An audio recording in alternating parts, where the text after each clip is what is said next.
Welcome to another episode of the Cozy Cottage Crochet podcast. My name is Hannah, and this is a podcast all about crochet, a little bit of knitting, sometimes sewing, and generally living the yarniest life possible in St. Petersburg, Florida, where I live.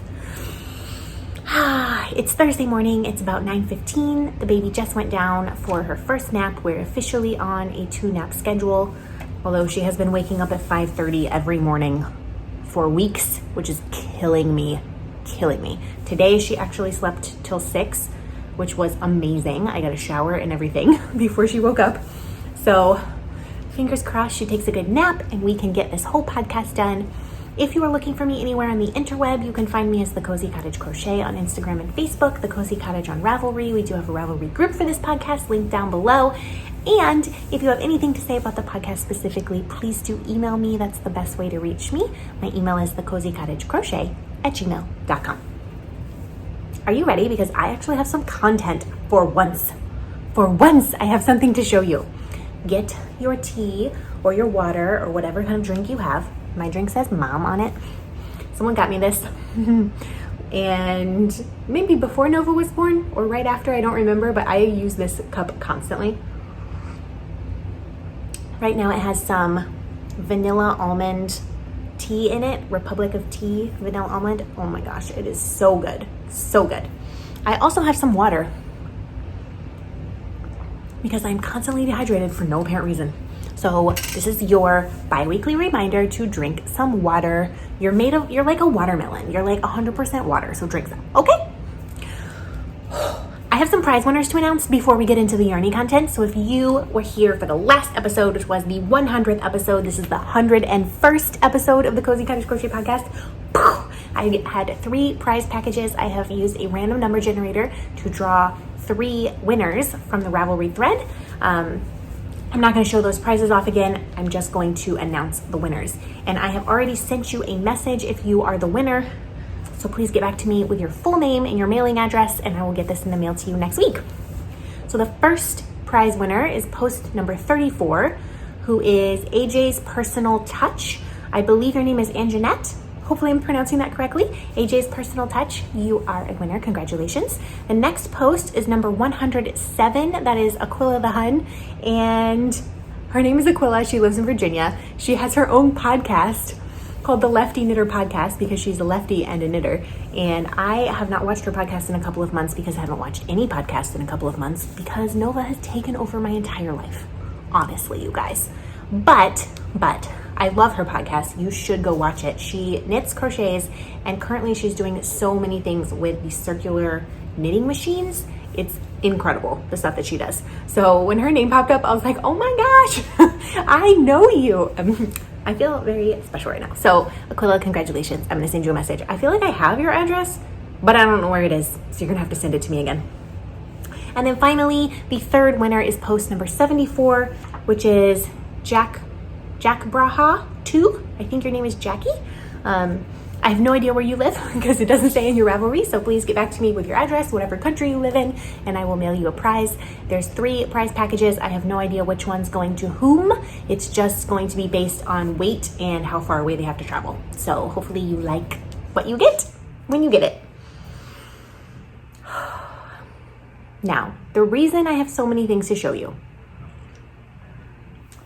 is because I didn't really show anything in the last episode because it was the 100th episode. So I showed all of the designs that I have made, which is now 19 crochet designs. So that means what I have to show you may look like a lot for 2 weeks, but really it's a month. This is a month of work and it's not a lot for a month. At least it's not a lot for a month compared to what I used to do. But of course I have a baby now, so I have very little time. I'm lucky if I get half an hour to an hour a day to work on stuff. Some days I get 0 time. Last night I actually got 2 hours, which was crazy. So I have 2 knitting projects. I have 3 crochet projects, and I have 1 little package of Happy Mail. So let's just jump in, shall we? Oh yes, what am I wearing? This is the You're Not Alone cowl. This is made out of Claudia of Crochet Luna and her Luna yarns. This is a Z twist yarn, meaning it is perfect stitch definition for crochet. It's a Z twist yarn. Oh, I love it so much. And in case you're wondering, my shirt says No bothers given. You know, Pooh says, oh bother. So my husband got me this shirt and I love it. He buys me cool shirts sometimes. I'm gonna wear this for as long as I can, but it is September in Florida and this is 100% wool. So we'll see how long it lasts. I don't even know what to start with, you guys. I don't even know. Let's just start with the socks. Last time, I told you I was working on a pair of socks and I got very, very small amount done. I was like just past the cuff, I think. You would not even believe how far I am. This is where I was last time. So I had only done the cuff and like 2 stripes. I have turned, this is a long sock, first of all, not a shorty. I've turned the heel and I'm halfway down the foot. This yarn, I got at my local yarn store when I was pregnant. It is unique sock. Each pair of socks plants a tree somehow. It's a hand-dyed self-striping matching sock set. So you get 2 50-gram balls that are exactly the same. It is 75-25 superwash merino nylon. You get 2 balls of 220 yards each. And this is what the entire color pattern repeat looks like. So what I do is I cast on 64 stitches on my ChowGoo 2.25 millimeter 9-inch circular red lace needle.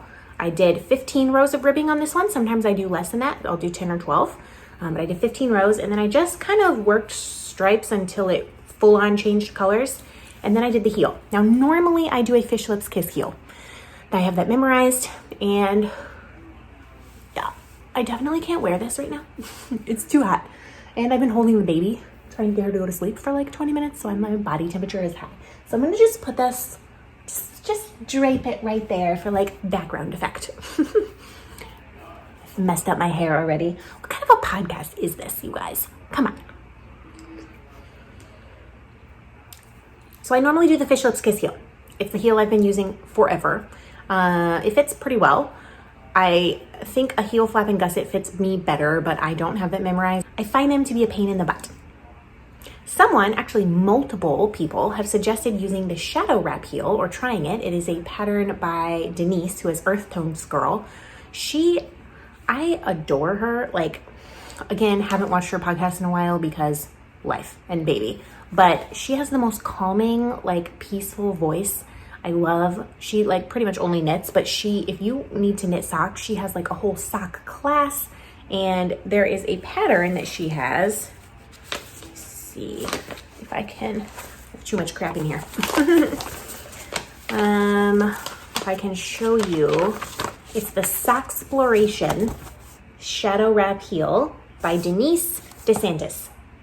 And this is what her socks look like. And she has video tutorials for how to do every single part of this sock if you buy the pattern, because it's part of her class. Now, I am not following her pattern except for the heel. So the heel, the first half of it it's very similar to the Fish Lips Kiss heel. However, there's a major difference in that the Fish Lips Kiss heel has like a boomerang. So once you've done the decreasing short rows, then you have a boomerang row in the Fish Lips Kiss heel where you work all the stitches and then you start the increasing short rows. There's no boomerang row in the shadow wrap heel. And then the second half of the shadow wrap heel is different than the Fish Lips Kiss heel. And I already have it memorized. I've done one heel. I guarantee you I will be able to do the second heel on the second sock without looking at the pattern. That is how intuitive it is to me. If you can do the Fish Lips Kiss heel, you can do the shadow wrap heel. If you can't, there is like video tutorials, as I said. So you will not be lost. I think this heel is pretty good. I don't know about the fit because I haven't tried the sock on. And another thing that I forgot to do is I was going to, because I always use 64 stitches, but I think my instep has changed a little bit since having a baby. Not the size of my foot, but this part, the size from my heel to the top of my ankle, whatever that is. So I was going to increase from 64 to 68 stitches before the heel, work a few rows, do the heel, work a few rows, and then decrease back to 64 for the foot. I completely forgot to do that. So hopefully these fit. If they're too tight, I'll just be giving them to my mom. I will say I'm not sure about this yarn. Like on camera, I'm loving it. In real life, this part of it just like wasn't speaking to me. Normally self-striping yarn, I'm like, yes, just do one more stripe, just one more stripe. And it's like so potato chippy, you can't put it down. It took me a while to get through this. For some reason, these blue and red stripes just didn't do it for me. I should have started from the inside of the ball, which as you can see is like orange and light blue, and then it's pink and green, and then green and purple. That would have been better than starting from the outside of the ball, because it would have had this vibe for the whole sock, which I am living for. As soon as I got to the heel, I did the heel, and then it's flying. Like this was done in just like a day or two, because now I'm obsessed with the sock again. So I don't know why this part of the sock is not speaking to me, but there's socks. It'll be fine. I'll finish them. I'm just really excited. Like this is the most sock progress I have had in ages. I have knit one pair of socks since Nova was born. And those also came to my mom. Those were for my mom because she helped me so much after the baby was born, and it's still helping me. This is what the inside of the heel looks like. I know some people like to look at that. So here's the inside of the short rows on one side and the other. So we'll see. I will report back with how it fits. It's beautiful. I believe she has a wedge toe in this sock pattern, but I don't particularly like wedge toes on top-down socks. I find them too clunky. So what I'm going to do is incorporate Mina's rounded toe from Mina's vanilla sock recipe. Mina is from the Knitting Expat. She has pretty fantastic sock patterns, but I love her rounded toe, and that's what I use for all my top-down socks. I just find it fits my foot better. So my vanilla sock recipe, provided this heel works out, for my foot shape is going to now be, because I think this is easier and more intuitive than the Fish Lips Kiss heel, because it doesn't require any stitch markers. Will be, top down, however long I want the leg to be, 64 stitches. Hopefully I'll increase, I'll remember. Then the shadow wrap heel, then the foot, then Mina's rounded toe recipe. That's probably gonna be my vanilla sock recipe for the next time being. And I have actually started the second sock. It's looking exactly the same. You might be like, are you sure this isn't the sock and you just did that whole sock from last time? I promise this is a new sock. It's not just the cuff that was done last time. I did it because I had a little bit of time where Nova wasn't around, and so I went ahead and cast this on and did the ribbing, because I can't do ribbing or anything like that when she's around. In fact, I can barely knit when she's around because she wants to be on top of me and my face and grabbing everything I have. But I certainly can't do the ribbing. So I wanted to get the ribbing done so that now I can just knit around in a circle, which is my favorite thing to do in knitting anyways. So that's started. Hopefully by the next time I see you, I will have a finished sock, and I can pull out my sock blockers and like show you a finished sock for the first time in ages and ages and ages. Won't that be a miracle? It'll be a miracle. And like I said, I'm just not sure that yarn is like really speaking to me. I don't know why it's not speaking to me. I thought it would, that's why I bought it. But I should have started from the inside of the ball. But am I gonna frog those? Definitely not. I have to get close to the camera because my other whip is over here. This is, oops, that's the wrong bag. This is a new crochet whip. It is living in Christmas in Florida bag that came from Kalisha of the Quirky Monday Craftcast, which I actually watched her latest episode this week. One of Nova's nap times, I had a whopper of a headache. She had kind of a hard day on Tuesday and Wednesday morning. Like, I don't know if she was just going through a growth spurt or just didn't feel well. Like, she was so cranky and fussy. Like, literally the only thing that made her happy was to be on my chest with her head under my chin. So like my chin was like pushed up like this, holding her in this weird position, pacing the house. This is the only thing that made her happy until I gave up of that after quite a while. And we watched 20 minutes of some British cooking show. Like, we don't do a lot of screen time with her, but like I literally could not walk around the house anymore holding her. So we just sat on the couch for 20 minutes. And then after that, she calmed down a little bit and played until her nap. This would have been yesterday morning, but like some part of her body had to be touching me at all times yesterday, which so sweet, but like, whew. So when she went to sleep, instead of working, I took about 45 minutes to an hour, and I watched the latest episode of the Quirky Monday Craftcast, which I have missed all of her episodes pretty much since Nova was born, just like I've missed everybody's. It makes me so sad. but I watched her latest episode and it was just so good to see your face, Kalisha. I love you. And I miss you, and I want to see all of your podcast episodes, and who knows when or if that will happen. This is just my life at the moment. But if you don't watch the Quirky Monday Craftcast, you really ought to. Like, why don't you? You know, if you've been around here for any length of time, that Kalisha is the best, and you should definitely watch her, and she's the craftiest person I know. All that to say, this bag came from her. And it's Christmas in Florida because it's flamingos with Santa hats on. And it's got sand inside, which I find funny. So what is living in here is a new design. This is going to be called the Alina shawl. This is Alina, named after Alina from Shadow and Bone. The yarn I am using was a lovely, lovely gift from a viewer of this podcast named Anna. She sent this to me and I instantly knew the name of this pattern and that it was going to be a lace shawl design. It is Malabrigo lace in the colorway Wales Road. It's I think it's 100% merino. The tag, it's got like a sticker on it, so it's kind of covering it up. Yeah, I can't really tell. I'm pretty sure it's 100%. Oh yeah, this one says 100% baby merino wool, 470 yards per 50 grams. So I have almost 1,000 yards of this color of Wales Road. I have actually reworked this like a billion times. Not a billion, at least 5. And very carefully frogged it every time because this is a lace weight single ply yarn. So it is a little bit difficult to frog, I'm not gonna lie.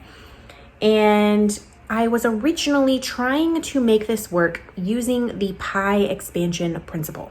Now the pie expansion principle is something that I learned about a long time ago in the Shawl Project, the original Shawl Project book, and I believe that this same notes are in every Shawl Project book.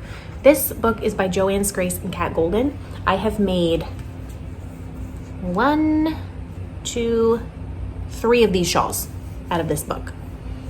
And this one, I think I sold because I knew I wasn't gonna wear it.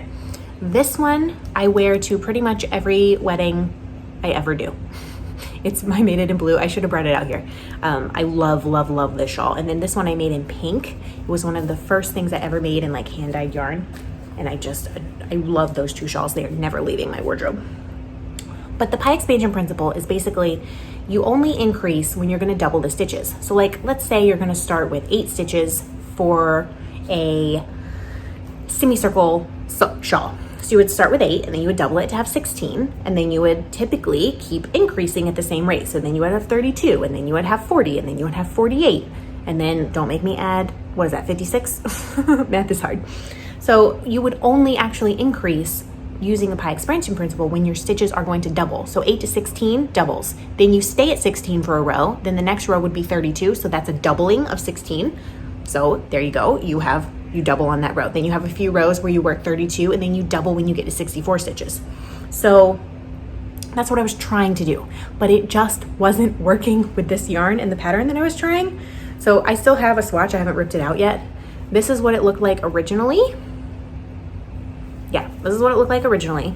And what you can see, or maybe you can't, is here is right here where my thumb is. This is a row, then increase row. So that's a doubling row. And then you have even rows after that with a lace pattern.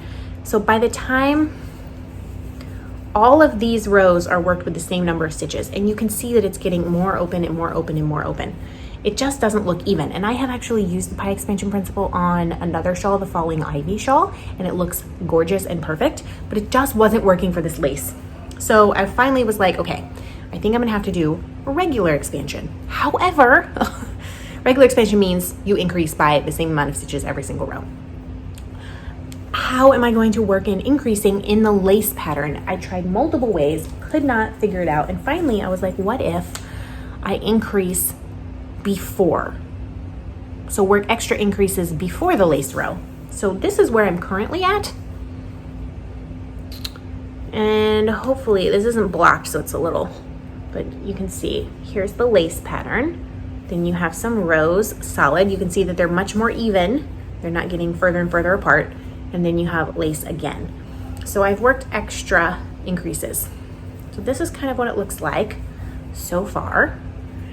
There's a semicircle shawl. It's gonna have repeating lace and solid panels.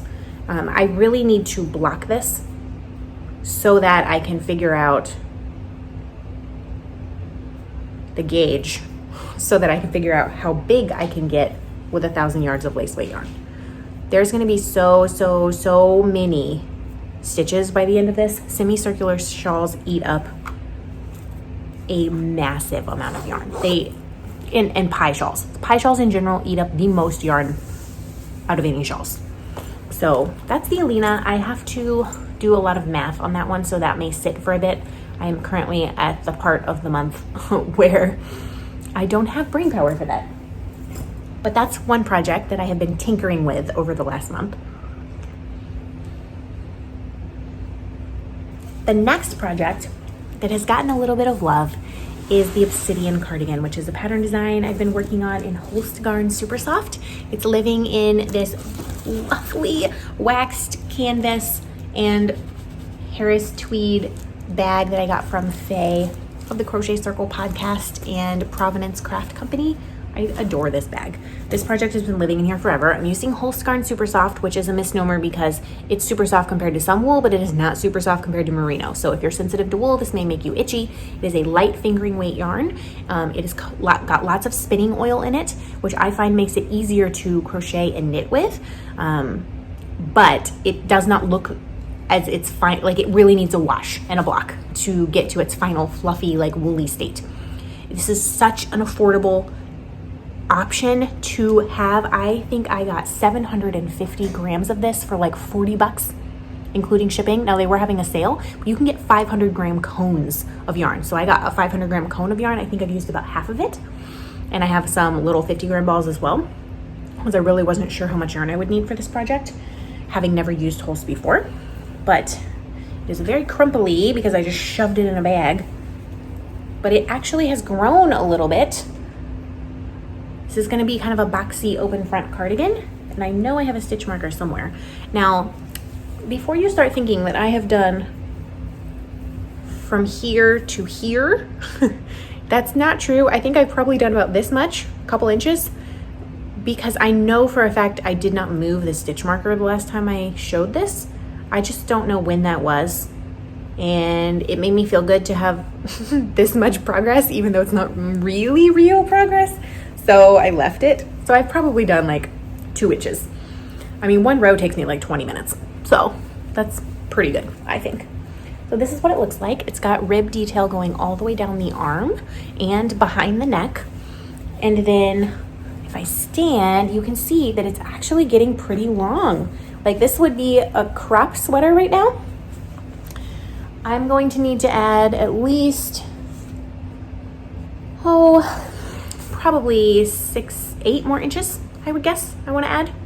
And then we'll do maybe 6 inches. I have to look at my measurements. 6 inches and then 2 inches of bottom border. I'm not sure. So it's coming along, and I'm really excited about this one. This is a pattern that likely will not come out till next year because it's graded, but I have a lot of work to do on the pattern. And here you can see a close-up of the ribbing. It will definitely look, I mean, it's a lace kind of pattern for the whole cardigan, but it will definitely look a little more fluffy and full once it has been washed. So that is a pattern that's gotten a little bit of love because it's just like a mindless thing, and I'm just really not having a ton of brain energy right now. Really, because by the end of the day is my only crochet time, usually. If she goes to bed reasonably, around 7, and like doesn't cry for half an hour, just goes to bed and goes to sleep.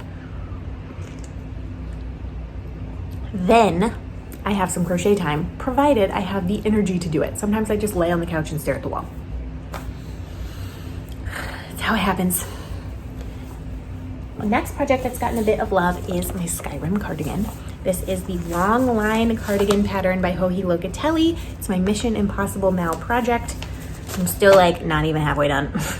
Although I am on the 4th color out of 8. I'm calling this my Skyrim cardigan because I am using, actually I think I'm on the 5th color. So maybe I am halfway, although the sleeves aren't done. So does that really count? I don't know. all of the yarn, 8 skeins of yarn, were dyed in Skyrim colorways by the lovely Leah from Sheep Happens Yarn. And she sent this to me several years ago as a birthday gift, and I want to do this yarn justice, so I'm calling it my Skyrim cardigan. So I'm doing this long line cardigan pattern and fading it the whole way, which is, you can see this is like covered in scribbles and notes trying to make sense of what I'm doing. So the colors that have already happened are Solitude, Dawn Star, Winterhold, and Morthal. And I'm on the 5th color, which is Windhelm. And this, I will show you. This is Windhelm, color number 5. I am working on the body. I have foregone working on the sleeves for the moment.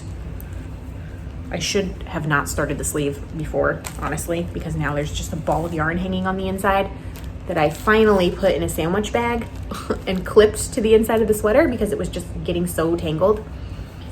So this is what it looks like. You can see I've done 1 sleeve cap. So we've got Solitude, Dawn Star, Winterhold, Morthal, and now we're into Windhelm, this dark blue. So where we are, as I have done about, what is this, 1.5 inches, 2 inches of this as well.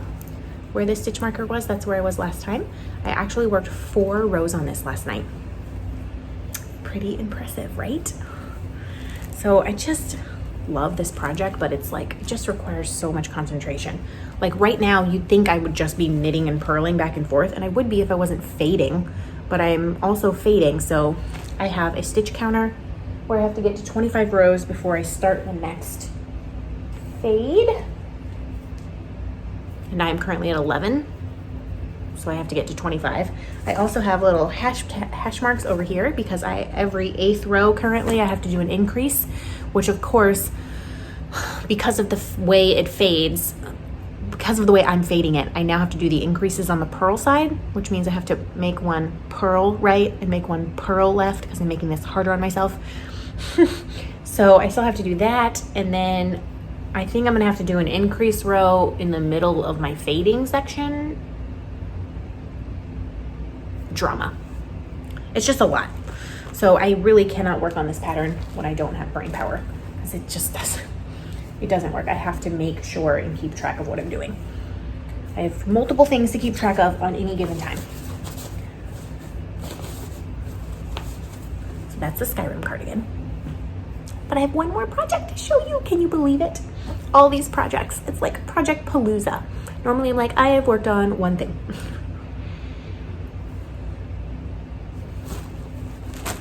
The last project is a design as well, and I did this because I wanted something easy. And I saw a stitch pattern in the Everyway, Crochet Everyway Stitch Dictionary. I think that's what it's called. And I was like, ooh, I like that. That's gonna be a blanket. It is living in a bag that says, today's goal, keep the tiny humans alive. This was a gift from my friend Amy, who is also a patron of this podcast.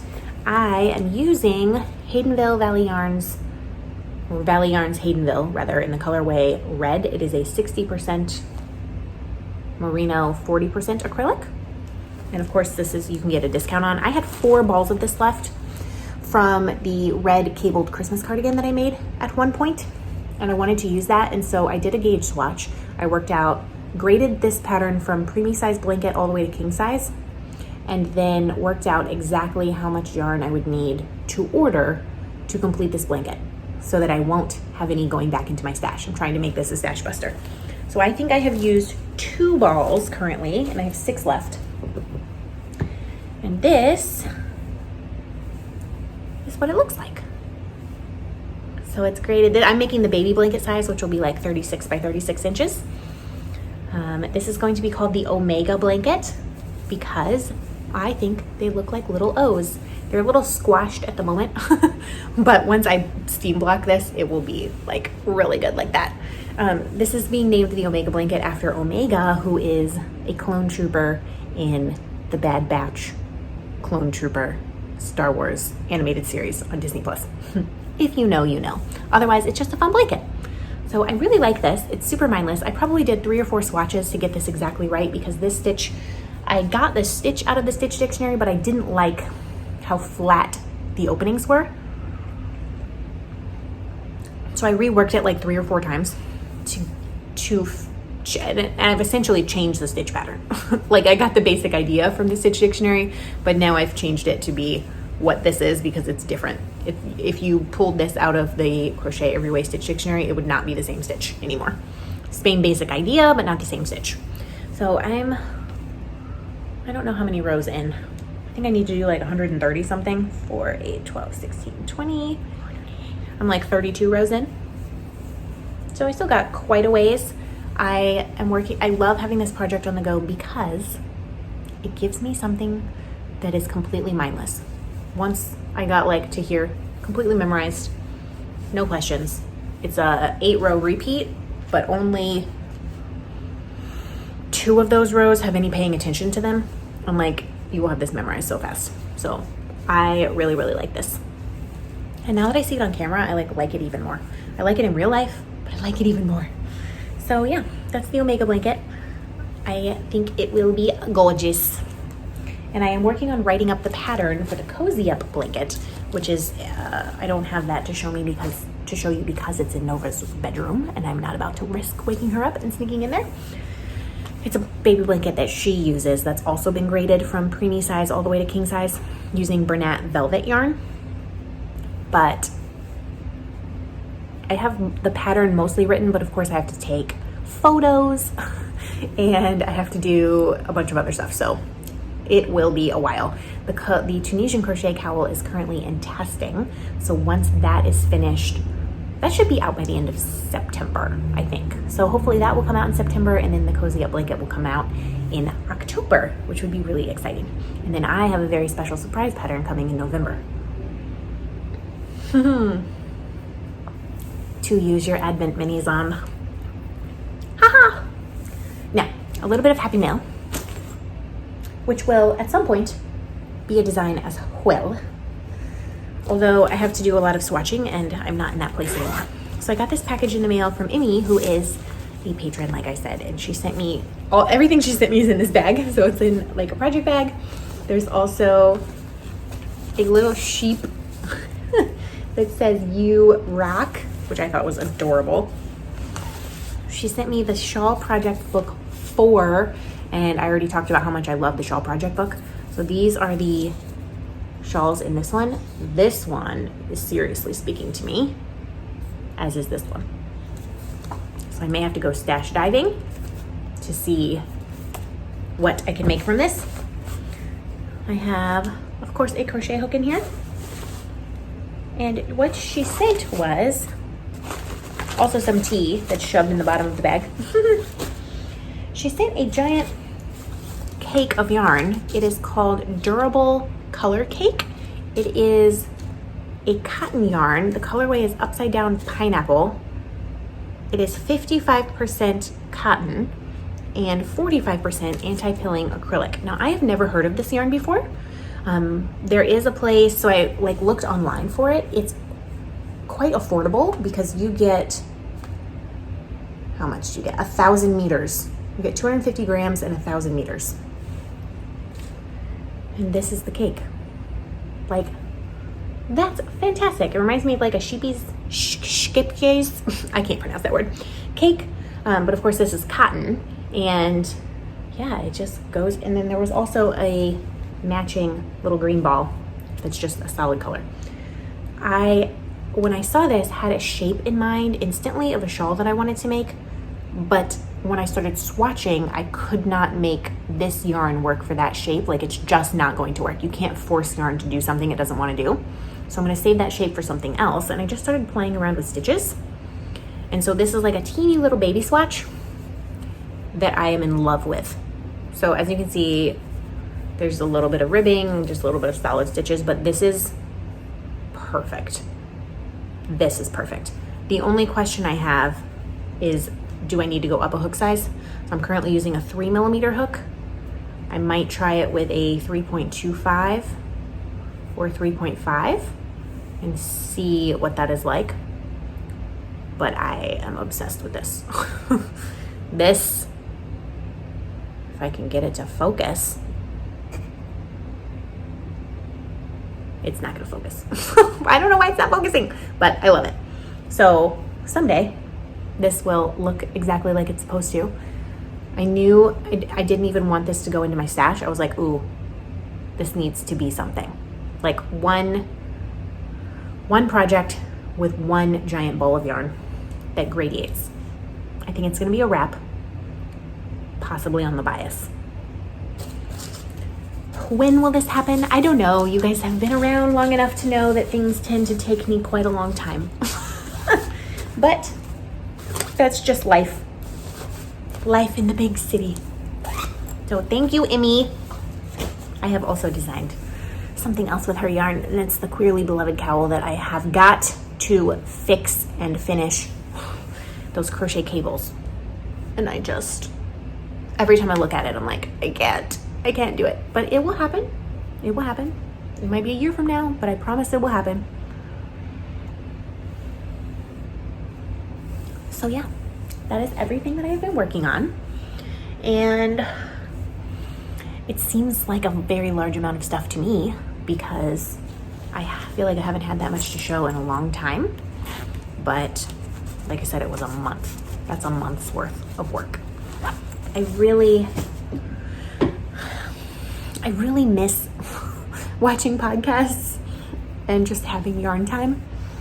Like, baby time takes over the world. Of course it does, right? And she's growing up. She's gonna be 9 months by the time, on the day you watch this video it's gonna go live Saturday, which will be September 11th. She'll be 9 months old that day. I truly cannot believe it's been 9 months since she was born. She's so big. She's crawling around on everything. She's very fast. She's pulling up on everything. She's trying to scoot sideways, but she doesn't have the stability for it yet. She has just yesterday started crawling up behind me and using my legs to stand, which that's not terrifying at all. Like, if I move an inch, she's gonna fall over. So she's just the best. She's so great. And also so much work. Two things can be true at once, right? So I really miss having that downtime, like just that quiet time to myself, because every nap time, I'm working. And when she goes to bed, I'm like, oh, well, that's the time I have to myself, or just me and my husband, just, for us to hang out. But I'm usually so tired by then, especially because she's been getting up at 5:30. And I know we'll figure it out. I know it won't last forever, but sometimes it feels like it will last forever. But it won't, because she's already 9 months old. I can't believe it. I've been doing my very best to I think I talked about this a couple episodes ago, take a break, take a day off. And I haven't been able to take a full Thursday off. Really, I have to do a little bit of work still, record some stuff while she's sleeping. But when she wakes up today, and for the last 2 or 3 Thursdays, what I've done is we've just gone somewhere. So maybe we go to the grocery store, we go to Target, walk around, we just go do something, her and I, and then we get lunch. And she sits on the table next to me and eats whatever I eat. So last week we went to Chick-fil-A because I was dying for some spicy chicken. I didn't have anything spicy when I was pregnant with her. She ruined my love of spicy food, and I love spicy food. I couldn't have anything for 9 months. If there was 1 grain of pepper on it, I was dying of heat. I was like, oh, I can't. And then even while I was breastfeeding, I still couldn't do it. It just was too much. So obviously she's weaned now, and I am back on the spicy bandwagon. I had some melt your face off mango habanero boneless wings on Saturday. Oh man, that was so delightful. I was so happy about those wings. So I wanted some spicy chicken, and so I went to Chick-fil-A, and I got in the booth, got my little strips and French fries. And don't write me and tell me that babies aren't supposed to have French fries. She eats lots of vegetables. She sat next to me and she ate 1.5 French fries, and I ate my chicken strips, and she sat on the table and smiled and waved at every single person walking by. She was so cute that she got a free little stuffed Chick-fil-A cow, which she has been loving on every time she's in the car. It's in her car seat toy. So it was really special. And then I was like, oh, we should do this every Thursday. Like, it should just be Nova and I go on an adventure together and then eat lunch. So hopefully we'll be able to do that. Also, because I'm trying to expose her to as many flavors and textures and foods as possible so that she doesn't end up super picky like I am. I know when she's a toddler, she's going to be picky no matter what. But I want to expose her to as many things so that they're not like a shock to her, right? And I do not like a lot of things. I'm very picky. She ate some canned salmon this week for the first time. Like some low sodium canned salmon. I mixed like a teaspoon of mayo in it to just make it a little more moist, because if I had had Greek yogurt, I would have mixed that in, but I didn't have any, so mayo was the next best option. Next week, I think I'm gonna look for some like unsweetened kind of yogurt to use, because I think that would be a better option. But she destroyed it. She ate like half a can of canned salmon, and I tasted it. Oh my gosh, it's horrible. It's so bad. I don't like it. She loved it, so I just sat there and did not make any faces at her food. You should be very proud of me for that. So today, I think when she wakes up, we will go on an adventure. I kind of have a hankering to go to my local yarn store. I haven't been there. I've been there once in the last year and a half. I went one time when I was pregnant. Of course, everything was closed due to COVID for a long time. I have not been since she was born. And I discovered I have $25 of birthday money that I got in April that I have not spent. And I put it in with my yarn stash so that it would not be used on bills or anything like that. Like, I was definitely going to buy a skein of yarn with it. So $25 that I've been hoarding. And then when I went to get it out this morning, I was like, I think I kind of have a hankering to go to the yarn store and just see what I can find, like maybe buy a really special skein for something. I realized that I have $25 extra from Christmas, which I didn't even remember that I had, probably because Nova was 2 weeks old at the time, and that entire time until she was like at least 2 months old is honestly just a blur. Like, I was a zombie. So I'm sure at the same time at Christmas, I was like, ooh, I'm gonna save this for a special skein of yarn, and I'm gonna put this in with my yarn. It won't get spent on anything else. So that is a surprise $25, my friends. That means I have $50. That's 2 skeins of yarn, not the expensive ones, but what's 2 skeins of hand dyed. Hopefully I might have to like pitch in an extra $5 or something. Sometimes the hand dyed skeins are like $28, so we'll see. But that's 2 skeins of bonus yarn. Like, Merry Christmas and Happy Birthday to me a year later. So, I mean, I'm not going to spend it unless I find something perfect to spend it on. Because, you know, it's pretty rare that I go buy in fact, I think I have bought 2 yarns in the last year or since I was pregnant. I definitely bought some Knit Picks Felici in their Black Friday sale before Nova was born. So there was that. I just bought a few balls of that red Valley Yarns Haydenville to make that blanket with. And then I bought the yarn when I was pregnant that I showed you that I'm making those socks out of. So unless I'm remembering incorrectly, that is all the yarn I bought in a year. A whole year. I've been working from stash or from the lovely donations that you guys have sent along to help me with designing. So this is going to be very exciting to buy some yarn. I will say I have technically purchased an advent calendar. I just don't have it yet. This will be the 3rd year in a row that I will have an advent calendar, and I start saving for that like in January, because it's so special. Like, the first year I did it, I was like, wow, like this, I love Christmas. Oh, you guys, I love Christmas. I'm so excited to have a first Christmas with Nova. Although, where are we going to put the Christmas presents? I don't know. And we're going to have no ornaments on the bottom half of the tree, I'm sure. But I'm so excited. And like, having an advent calendar and just opening a mini skein of yarn every day for 24 days is like the most exciting thing in the world to me. So I started saving for this like before she was born last year. And because you have to buy them in like May or June, something like that, to get one in November or December. So you have to be prepared. So I was prepped. I had been saving for a long time. I got myself an advent calendar, but I don't have it yet. So technically that's 4 purchases of yarn that I got. And this is about to be 5, hopefully. Y'all pray for me. If I buy any yarn today, it will show up on the next podcast. I'll be like, look at what my $50 bought me. And you'll all be very impressed, I'm sure. Or you won't, who knows? I feel like I'm getting very rambly. I should stop talking because it's already 10 a.m. Hopefully she will sleep for another half an hour. I've got some recording to do, some videos for work, and I've got to put all of this away and make her bottle and send messages to Ravelry people who won prizes. So if you won a prize, get back to me with your full name and address, and I will see you in 2 weeks. We're going to be halfway through September at that point. So until I see you again, happy crafting, and I'll see you soon. Bye.